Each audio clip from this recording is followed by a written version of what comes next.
Hello people, Mega Nintendo flying in on Zephyr, the bird who carries us with the wind. He's so awesome, I love Zephyr.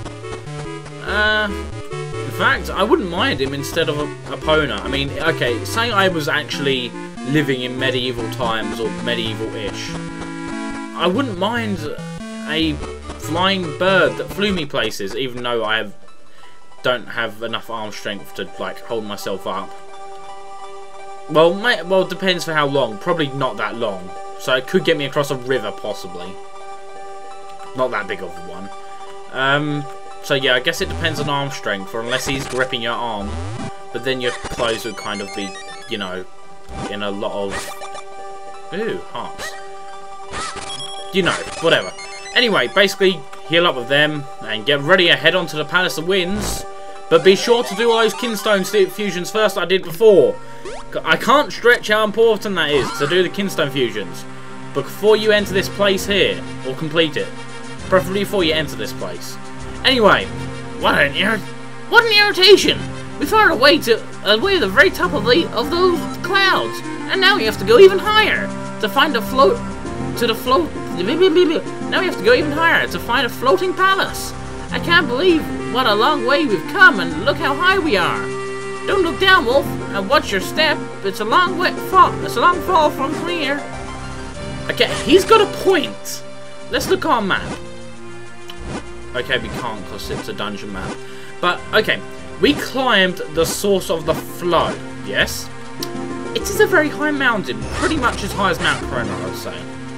Now, on top of that, we shot up miles into the bottom cloud layer.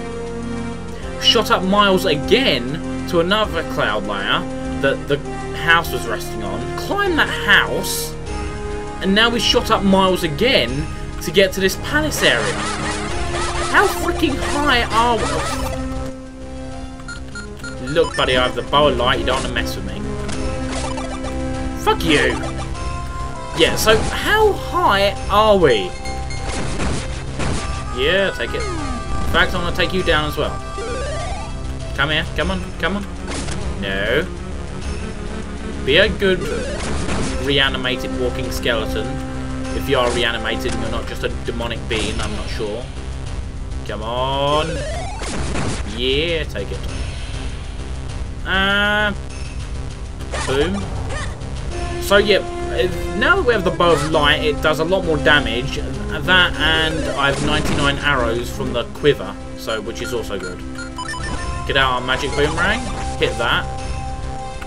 That is also possible to do without the magic boomerang. You can fire an arrow at that. So, yeah, that's another way to do it, but I like using the boomerang. And a slasher here, so good sir. And we can also push that away and hit that as a boomerang. Or we could do it like that. I love my magic boomerang. It's such an awesome yet optional item. I love optional items. Did you know that? I bet you didn't know that. How awesome is that? That you didn't know that? I don't know. But yeah, I love optional items because, for one of the main reasons, that they're optional. And not everyone will have them. Like, for example, the robe thing in that game. In A Link to the Past, there's an invisibility robe.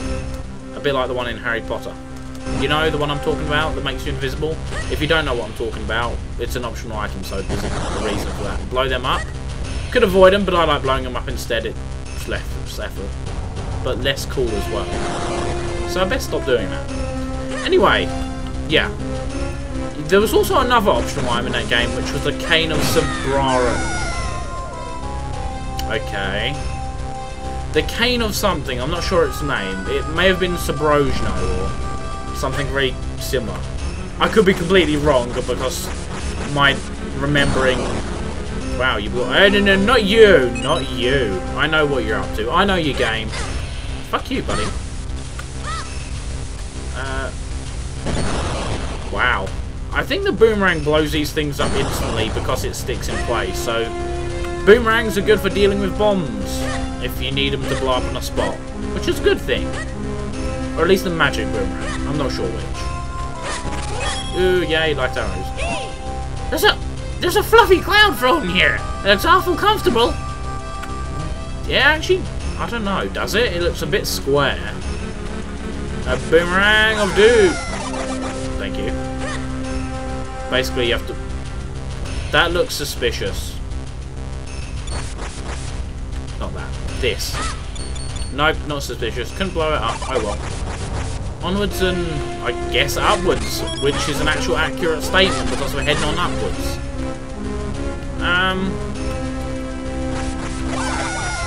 Ouch. You could have just used your bombs there. Should have used my bombs. But, ooh, nice marking on the floor. Hello, Wizdrobes, good sir. First time we've encountered them in this game. Okay, let me show you a neat little trick. Let's get out my fire lantern. And it's a one-hit KO for them. Oh fuck, more. Wait. No, you're dodging my flap. Except it does hurt you since you are walking into them, so you have to be accurate. See? But it's an easy way to kill them instead of just slashing them. Fuck you. But yeah, it can be a lot easier. Holy fuck! 6 of them! Oi! Ow. Come on, die. I don't like taking... Okay, look, I'm going for an easier option. Can I get stunned? Yes, I can. Yeah, take it. And we get an item. How coolly or awesome is that? And you're surprised. Wait, Mega Nintendo Wolf. You've only been in this dungeon like an episode. You've got the item already? What crack cocaine or whatever what juju juice are you smoking? The Rock's Cape. Jumps with great of ease and hold the button to jump further. Yes, we got the Rock's Cape. The item of jumping. Allows us to jump higher. And this, I have to say, is one of my most favourite items in the game. In this Zelda game. I love it. It's the Rock's Cape. It allows you to jump. Pretty much allows you to soar. I love it. It's so awesome. Look at it. It's jumpy and fluffy and makes an awesome sound. Love this item. Why is there a little indentation here? Is it invisible floor? Okay, no invisible floor. Just have to make sure. Okay. Anyway, open this chest and get a kinstone. Before you continue, there is one thing I do recommend getting out of this dungeon for and going back down to Hyrule for. You can do it after the dungeon, but since the rest of this dungeon is pretty long, and I want this to get a little bit of fuck you flaming shit thing, I want to get it a bit of a screen time before the end of this Let's Play, so I'm going to go get it now, and meet you guys back in this dungeon, or meet you guys when I go there, okay? Bye, be back in a sec. Okie dokie, back in Hyrule Town, we should go to meet Mr. Swiftblade. If you remember correctly, he said, "Ah yes, you have the Rock's Cape, you now acquire a new skill. Yes, I am ready to train you again, and my voice is different again, so please will you train here, yes. Now I'll teach you a new technique, the down thrust. First, equip the Rock's Cape. Second, assume equipment, so I sword. Third, jump then. Fourth, as you jump at your peak, swing your sword. That is all, young swordsman. Do you understand? Yes, I do. I must possess your body because... Yes, okay. Technique about it. Possess body. I just said that. Swift plays a Chiru, kangaroo, blah, blah, blah. Cool technique, eh? Phew, you must train your try yourself. Equip the Rock's Cape and blah, blah, blah. Okay, basically, do what it says. Equip the Rock's Cape, jump, and press A. Or press sword. Yes, fine, worked. You now try way, scroll. You now tripping over my words. You know the way. I will give you a down thrust trigger scroll. You forget technique, you can review and scroll. Yeah, because I now speak fractured English, even though I don't, because I skip text. Haha. Anyway, now that we have the down thrust, we can't do that if we do a double jump, which is holding it down. So basically, jump once and press A as soon as you get up there. But that's not all, folks. Am I Porky Pig or something? Yes. Anyway, we'll head over to Castor Wilds. Castor Wilds? Maybe it is Castor Wilds. Is it Castor Wilds? Maybe it is. Castor Wilds, yes it is. I did not forget the name. Zephyr, don't you dare you. Roll. Okay, get out your Rock's Cape, and now you can hop across this mud. I love doing this. I love hopping in mud around and round. Okay, here we have the great swordsman who's dead. Though my body may have perished, I am still true master of swordsman of Hyrule, with changing and fractured accents. Swiftblade, the first spirit of the swordsman. If you train with me, I'll teach you skills that are out of this world. So would you like to train here? This is a technique that only I have mastered. Only one who holds the sacred blade can perform the great spin. First, do a spin attack. Second, press the button repeatedly. Repeatedly, do you hear me? That's all, young swordsman. Do you understand? Yes. Whoa, but it's not so easy. Oh, master technique, I just hear about it. You must possess your body and just demonstration this technique. Yes, spooky switcheroo technique. What? Switcheroo. But he's a ghost. Does he really need a technique to possess me? Feel you must try to to yourself. Perform a swing attack and hit the gauge button again and again. Okay, basically, charge your sword until it goes brrr, like that. Then once you do your spin, just keep tapping. And you can change your direction. Okay, fine. Yes, fine work. You know the way. By passing the test, your swift blade is such easy. You'll now give you a tiger scroll. You forget technique, you can look at skydive scroll. Yeah.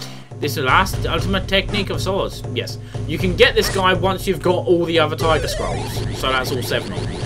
And then he'll give you the 8th. Basically, tap. You can change your direction by pressing the direction buttons. And that's it. The awesome technique of tiger scrolls. So, yes, I guess that's it for this episode, and in the next episode we will continue on with the dungeon that we got the Rockscape in, the Palace of the Winds. Palace of Winds? Whatever dungeon it is. Anyway, I'll see you guys then once I hop over there. I love that hopping sound, it's so awesome.